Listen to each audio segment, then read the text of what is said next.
good morning, good afternoon, good evening to all the candidates. This side Pranav as your secondary coordinator of Multimedia Institute Ranch Ajmer. So आज इस video में हम basically बात करेंगे कि हमें कैसे अपने हैंड राइटिंग प्रोजेक्ट को स्टार्ट करना है जब हम प्रोजेक्ट रिसीव करते हैं, क्या क्या नॉर्म्स का ध्यान रखना होता है, कैसे हमें वर्क करना है. So let's move towards the first part. तो कुछ इस तरह से आपको आपका पार्सल मिलता है. इसमें आपको 4 थिंग्स प्रोवाइड की जाती है. पहले आपका एक इंस्ट्रक्शन फॉर्म होता है जिसमें सारे रूल्स एंड रेगुलेशंस लिखे होते हैं.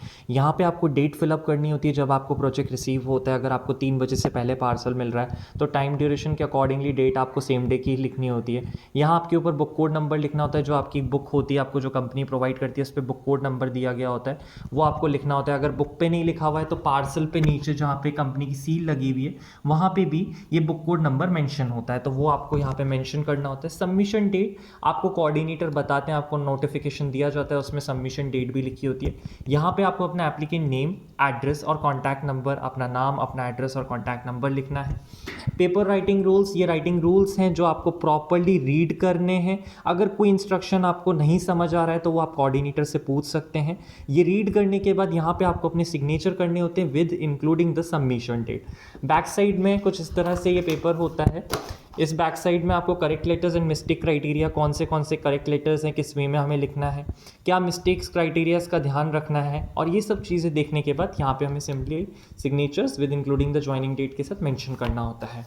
ये हमारा सेकंड सैम्पल पेपर होता है. कुछ इस तरह से करना होता है. देखिए, काफ़ी कैंडिडेट्स की मेरे पास में क्वारीज आती हैं कि सर हम लोगों ने बॉर्डर लाइन जो है 2 सेंटीमीटर की 3 सेंटीमीटर की डिस्टेंस लेके ड्रॉ किया तो भी हमें शीट्स वहाँ पे बहुत ज़्यादा कम पड़ रही हैं. देखिए, पहली स्टार्टिंग होती है कि हमें यहाँ पे 1 से 1.5 सेंटीमीटर की डिस्टेंस लेके बॉर्डर लाइन ड्रॉ करनी होती है. बॉर्डर लाइन भी ड्रॉ कर रहे हैं वो हमें ब्लू पेन से ही ड्रॉ करनी है. और फिर उसके बाद इनसाइड में हम कंटेंट लिखते हैं. जैसे यहाँ नूरा रॉबर्ट्स एक सब टाइटल या हेडिंग हो गई, वो हमने ऊपर सबसे ऑन द टॉप सेंटर में हेडिंग लिख दी. ऑन द राइट साइड हमें पेज नंबर मेंशन करना होता है जो हमारी बुक में मेंशन है. हमें अपने अकॉर्डिंग पेज नंबर नहीं डालना है. बुक में अगर 298 है तो हमें भी 298 ही लिखना है. उसके बाद आप देख सकते हैं कि यहाँ पे सारे अल्फ़ाबेट्स कैपिटल लेटर में है और कोई भी अल्फ़ाबेट एक दूसरे से टच नहीं है. तो आपको जॉइंट लेटर्स का ध्यान रखना है. Joint letters in the sense कोई भी अक्षर एक दूसरे से टच नहीं होना चाहिए. सेकेंड थिंग, ये जो आप वर्ड लिख रहे हैं ये आपका बॉर्डर लाइन से भी टच नहीं होना चाहिए. कोई वर्ड अगर सेम लाइन में नहीं आता, जैसे आप यहाँ पे देख सकते हैं, यहाँ पे कैंडिडेट ने नेवर लिखा हुआ है. आप ये नेवर देख रहे हैं, NEV और उसके बाद में ER.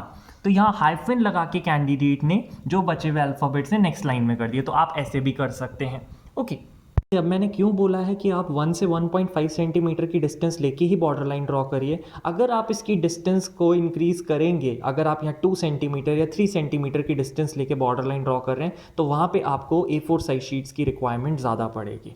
और साथ ही साथ में इस आउटर स्पेस का कुछ यूज़ तो हो नहीं रहा है. हमें जो भी काम करना है बॉर्डर लाइन के इनसाइड में ही करना है. तो इसलिए हम आपको बोलते हैं 1 से 1.5 सेंटीमीटर आप स्केल से मेजर करके वहाँ पे बॉर्डर लाइन ड्रॉ करिए, जिससे आपकी शीट्स मिनिमम से मिनिमम यूज्ड हो. हम बात कर लेते हैं किस टाइप में हमारे पास बुक्स आती हैं और कैसा उसका फॉन्ट साइज़ होता है. तो ये फर्स्ट सैम्पल है, आप देख सकते हैं. इसी में सेकंड सैम्पल भी है. 30 पेजेस प्रोजेक्ट्स के मैं आपको दिखा रहा हूँ जो मेरे पास अभी बुक्स अवेलेबल हैं. कुछ इस तरह का फॉन्ट साइज़ होता है, आप देख सकते हैं. किसी किसी बुक में थोड़ा डिफ़िकल्ट फॉन्ट्स आते हैं. इन ऐसी अगर किसी कैंडिडेट के पास बुक आती है तो हमारे पास लीनियंसी देने के लिए उनको 1 डे ऑफ एक्सटेंशन लगा देते हैं. ये एक और सैम्पल है, आप देख सकते हैं.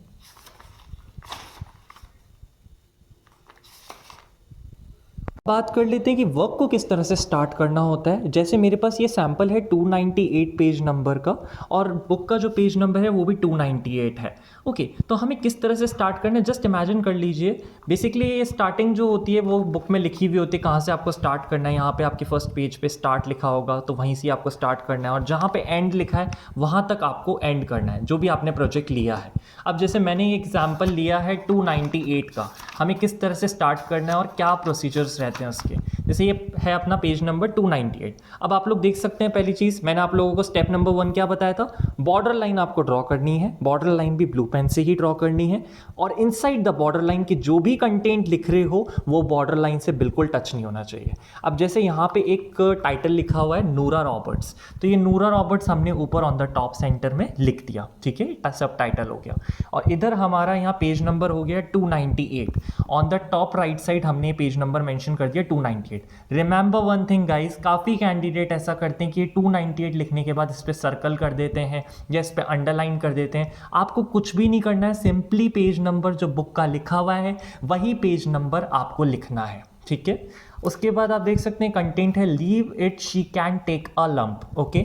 इन्होंने सिंपली उस कंटेंट को एक लाइन में कंप्लीट किया, leave it she can take a lump. On the top आप देख सकते हैं नूरा रॉबर्ट्स के नीचे जो लिखा है leave it she can take a lump. अब ये मैंडेटरी नहीं होता, जैसे आप ये देख सकते हैं he smiled again she wanted to give me a few Christ she. So ये कंप्लीट जो वन लाइन है ये मैंडेटरी नहीं है कि आपकी सिर्फ एक ही A4 साइज एक ही लाइन में आना चाहिए। आप इसे 2 लाइन में भी कर सकते हैं, 3 लाइन में भी कर सकते हैं, बट पैराग्राफ जिस फॉर्मेट में अरेंज्ड है उसी फॉर्मेट में आपको करना है, ठीक है। कर ली जाती है कि पेज नंबर के सीक्वेंस कैसे रहते हैं। जैसे ये 298 कंटेंट है, आपका A4 साइज शीट के सिंगल साइड में कंप्लीट नहीं हो पा रहा है, मतलब एक साइड में पूरा नहीं आ पाया। ये जो एक 298 का पेज है ये एक साइड में नहीं हो पाया, तो आपने को क्या करना है, इसको पहले जो 298 पे सेम हेडिंग नूरा रॉबर्ट्स लिखी हुई थी वही सेम हेडिंग आपको पहले मेंशन करनी है, क्योंकि आपका वो पेज तो ओवर नहीं हुआ है।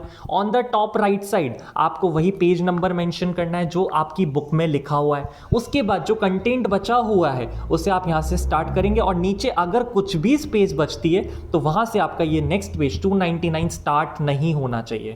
अगर ये पेज 298 का इतने में भी खत्म हो गया, इतने में भी खत्म हो गया और इतनी जगह बच रही है, तो भी आपको कंटिन्यूस वे में नहीं करना है 299 को स्टार्ट। अगर ये 298 एक फुल्ली, जैसे ये 298 है, ये एक साइड में है और ये आपकी A4 साइज शीट की एक साइड में ही पूरा कंप्लीट हो गया, इसका एक वर्ड भी पीछे की तरफ नहीं गया, बैक साइड कंप्लीटली ब्लैंक है, तो उस केस में आप बैक साइड में 299 स्टार्ट कर सकते हैं।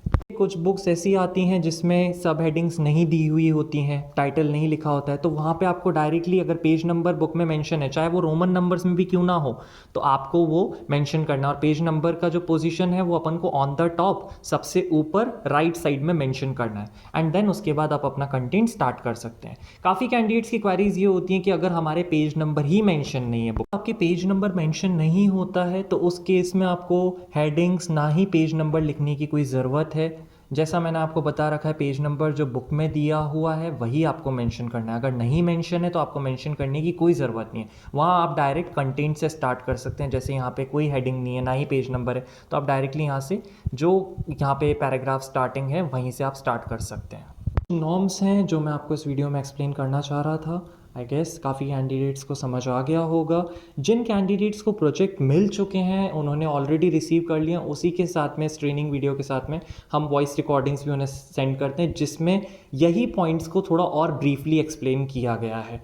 तो अगर कैंडिडेट्स, अगर आप इस चीज़ को बहुत अच्छे से सुन के वर्क कर रहे हैं, आप इन नॉर्म्स को प्रॉपरली फॉलो कर रहे हैं, ट्रस्ट मी आपका प्रोजेक्ट एक्सेप्ट ही होगा, रिजेक्ट नहीं। कैंडिडेट्स, इस वर्क को करते वक्त आपको 3 चीज़ों का ध्यान रखना है। फर्स्ट इज़ आपको अपना एक शेड्यूल बनाना होगा प्रोजेक्ट रिसीव करने के बाद में, और आपको इन अ डे का 10 से 11 आवर्स इस वर्क को देना होगा, देन ओनली आप इस वर्क को कंप्लीट कर सकते हैं। सेकेंड थिंग, आप जो पेज लिख रहे हैं उसका भी क्राइटेरिया बनाना होगा कि 10 पेजेस आपके मिनिमम से मिनिमम बुक के जो फ्रंट एंड बैक कैलकुलेट होकर काउंट 20 होते हैं वो आपको कंप्लीट करने हैं इन अ डे में। ये मिस्टेक, काफ़ी कैंडिडेट्स वर्क करते वक्त मिस्टेक्स करते हैं, और उस मिस्टेक्स को करेक्ट करने के लिए कैंडिडेट्स ओवर राइटिंग या कट कर देते हैं उस अल्फ़ाबेट को, फिर वो मिस्टेक डबल काउंट होती है। तो अगर आपकी किसी पेज में 1 से 2 मिस्टेक हो रही हैं तो उसे आप एज इट इज़ छोड़ दीजिए। सबमिशन टाइम पे, अगर आपके पास सबमिशन टाइम पे 1 से 2 आवर्स 3 आवर्स बचते हैं, अपने वर्क को पूरा रीचेक करिए, और किसी पेज में अगर 3 से ज़्यादा मिस्टेक है तो उस पूरे पेज को उठा के चेंज कर दीजिए।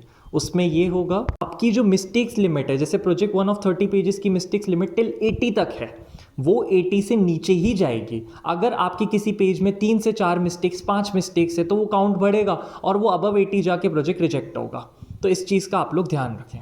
कैंडिडेट्स, ये जो मैंने वीडियो बनाई है बेसिकली ब्रांच अजमेर के कैंडिडेट्स के लिए नहीं है, ये उन सभी कैंडिडेट्स के लिए जो मल्टीमीडिया में वर्क कर रहे हैं, चाहे वो हैदराबाद ब्रांच से या बैंगलोर ब्रांच से या मुंबई ब्रांच से या चेन्नई ब्रांच से या केरला ब्रांच से, कोची ब्रांच से या अजमेर ब्रांच से।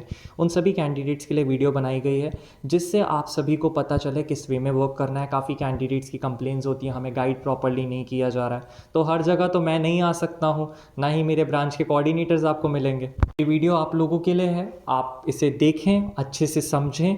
अगर आप लोगों को कोई भी इशू प्रॉब्लम आती है तो आप अपने कोऑर्डिनेटर से पूछिए, डेफिनेटली वो आपको इसके लिए सपोर्ट करेंगे। एंड ब्रांच अजमेर में इस चीज़ को हमेशा सपोर्ट किया जाता है। So that's all for the day.